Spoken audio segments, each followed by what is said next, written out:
Hello everyone, welcome back to another episode of Inspirations with Rashonda, which is a little bit of this, a little bit of that, all things inspiration for your mind, body, and soul.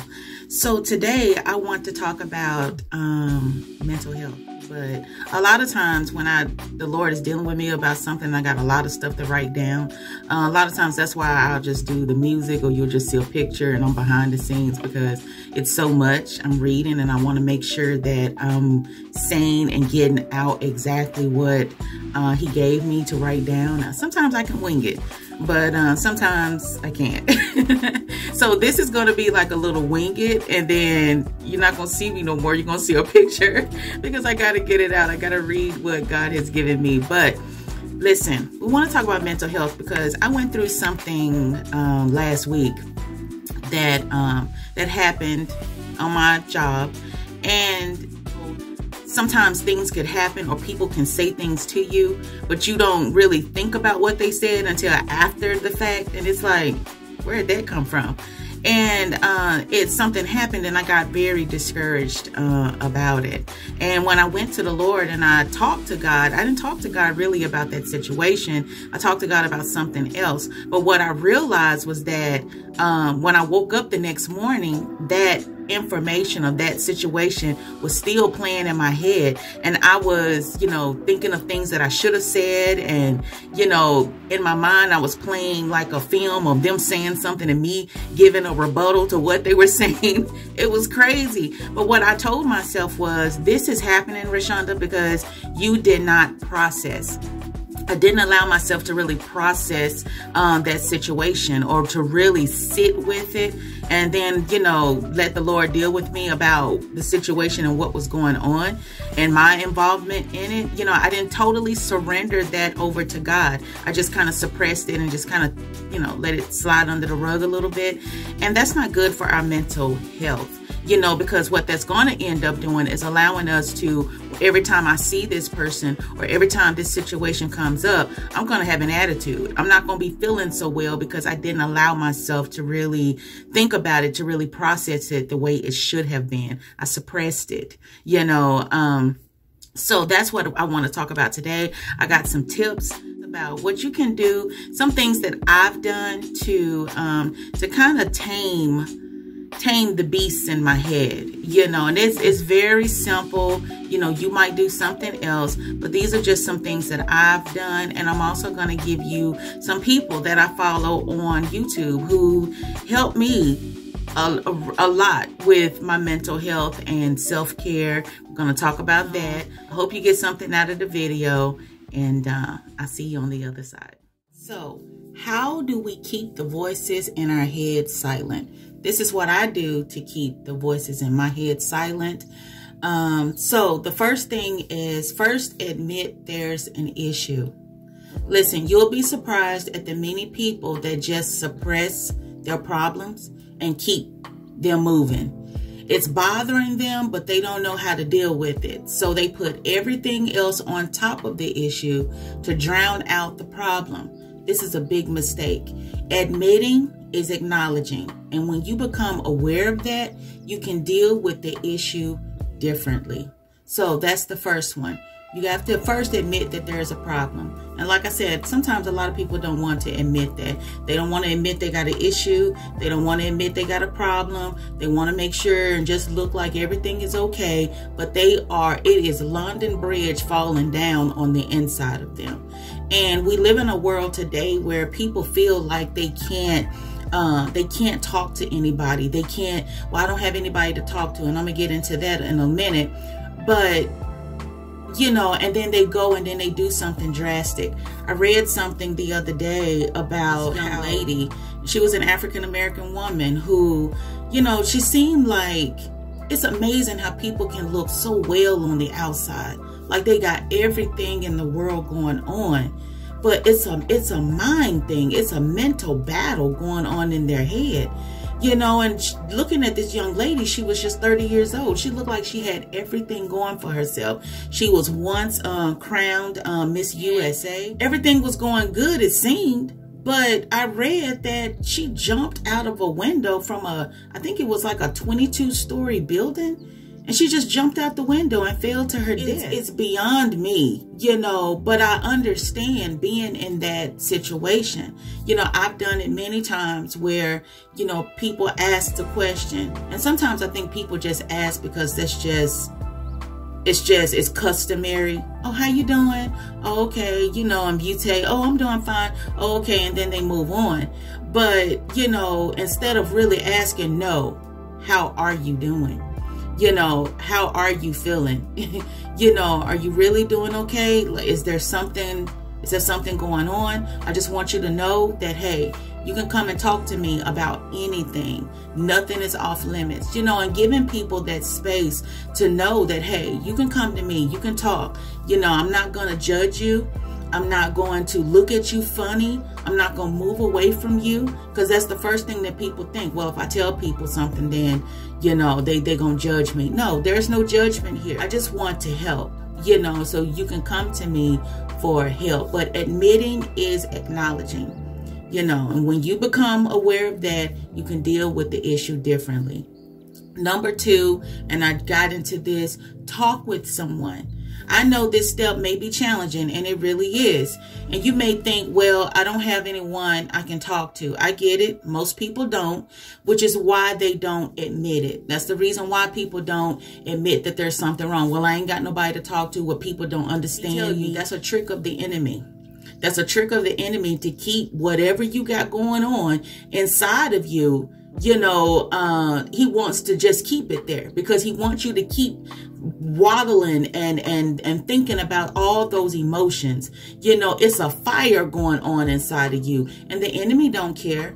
He wants you to be silent. That's his deadliest weapon you have, or with the enemy, is keeping silent. It's not saying anything.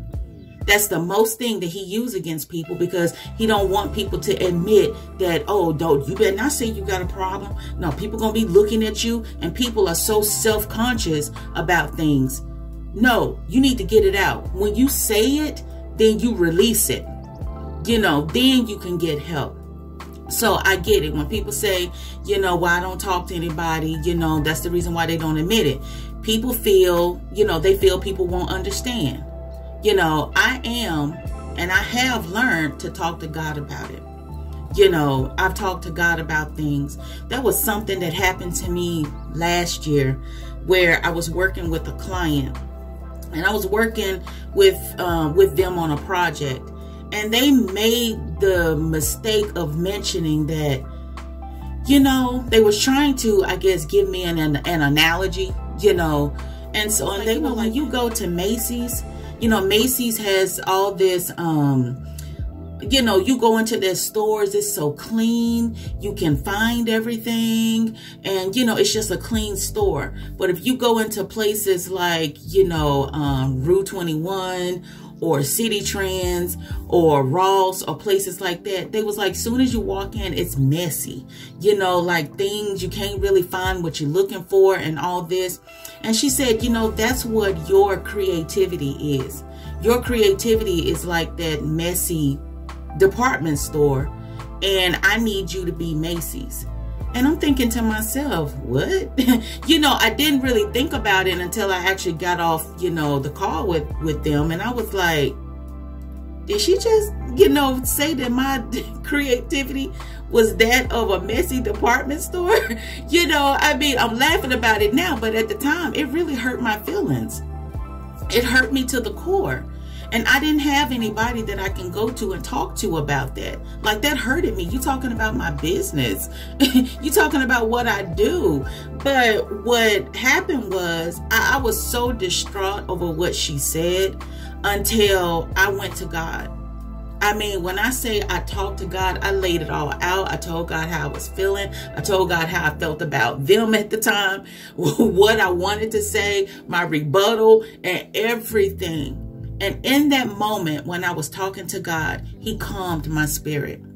He calmed me completely down. And he gave me a positive. I always tell people there's a positive in every negative situation. And he gave me a positive. And the positive was, look at it this way. You don't have to work so hard. the project that they was having me do, you don't have to work so hard at it because I put everything into what I do. I was just trying to do what I like, but I wasn't doing what they liked. So it was like, okay, well, if they like this, well, then I don't have to work as hard. Not to say that I'm not going to put in the effort, because I do, but it's just, I can just kind of calm down. I don't have to worry about going overboard and trying to make it something that I would like. Just make it the way they would like. So that's why I say going to God and talking about it, because in the midst of you crying and giving him your issue, he will in turn turn around and then tell you how to deal with it. He will offer comfort to you. And God offered comfort to me in that time. And I'm so grateful that he did, because from that point on, advice, and me and this person now, we have a pretty good relationship.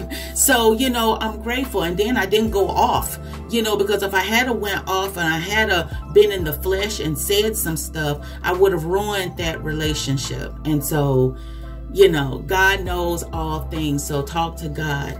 And it said you have to get naked before him. I had to get naked before God. That means tell him the truth and nothing but the truth.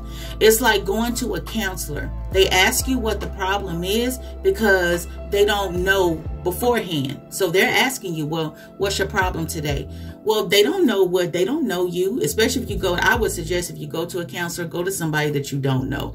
They don't know you. They don't know your problem. They can't put in their 2 cents or base it on what they previously know. They have no idea who you are or your problem. So you have to go and you have to tell them, your issue. If you tell them half the story, but not the whole story, then guess what? You're really not being helped. So that's number 2. Number 3, I love listening to words of affirmations or meditation instrumental music.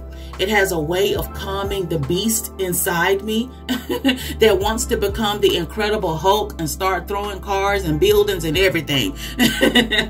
This comforts me. I also would recommend a journal. It's very relaxing to write your feelings and emotions down. You have to get it out, or the Incredible Hulk in your life will become real. Journaling is good practice. However, and I know this is taboo, especially in the African American culture, and I just talked about this, but getting counseling is good. I've done it on several occasions. The only thing counseling does is take your bottled emotions and give you action steps to make your life and thoughts better. It releases the pressure off of you onto someone who listens and gives you tips to make healthy decisions. So basically, that's all counseling is, okay? Number 4 is self-care. Self-care is the best care. And I wrote a blog post about this some time ago. Self-care starts from the inside out. What's going on the inside works its way outward. Outward doesn't work inward. Listen to this. Outward doesn't work inward. Inward works outward. Self-care isn't just about the outward appearance. I mean, that's good. It's good to get your hair done, your nails done, go and get a pedicure, get a massage, a mud bath, or whatever it is you want to do, a facial. That's all great. Okay, there's nothing wrong with that, But if those insides are not pulled together, all that outside work is just a facade. It's fake and doesn't display the wrecking ball your insides really are. So I would suggest that I do this by taking some courses. Take some courses on loving you, getting your mental capacity together.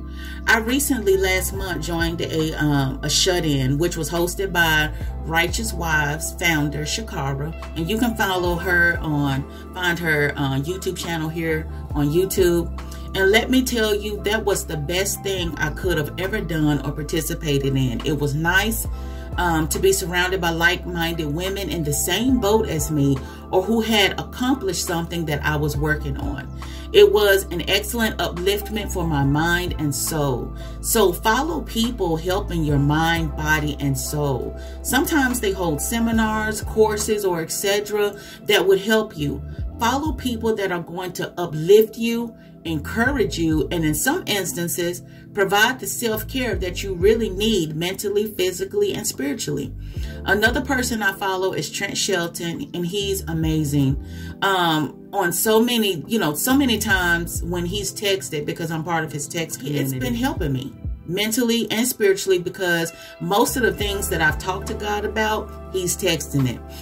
So I could go to God in prayer and talking to God about something, and then the next thing I know, the next morning I'm getting a text and he talking about something. I'm like, okay, God, that's my confirmation, so he's really, really good. The person that I follow is a young lady by the name of Latoya Okia and the Divine Ones. She'll get you uplifted and encouraged as well. I promise you, if you feeling like you down or something is going on or you can't get out of a funk, if you just listen to one of her videos, I promise you by the end of the video, you're going to be in a different place, okay? A good place. So follow people, and I'll leave all the YouTubers' name I mentioned below in the description box. But I hope you got something out of this message. As Trent Shelton states, you got to protect your peace, and that starts from the inside. So hopefully you got something from this, and it gave you some tips about what you can do to calm the beast that's in your mind, that's in your spirit. We don't have time for that. We don't have time to keep, going on with the same issue. We need to deal with it. When I was married, I was married to a guy who at the time did not like dealing with issues. He liked to sweep everything under the rug. The type of person where I like to talk about stuff. I like to get it out. Let's deal with this situation. But he didn't like that. He liked putting a Band-Aid over it. He liked putting it up under the rug. And then one day he hollered off and said, "Rashonda, I'm not like you. That's how you handle things. That's not how I handle stuff." So listen, ladies, you got to be careful about who you marrying, okay? I'm serious, because, that meant that we were unequally yoked. So you can't just go around just throwing stuff up under the rug or, putting all these Band-Aids on issues, because eventually it's going to spew out. You're going to trip over that rug, that wound under those Band-Aids are going to bleed out, and you're going to be forced to deal with your issue. So before you get to that, just take some little action steps and just to get your mind at the peace that it needs to be. So until next time, listen, my friends, be blessed and be mindful.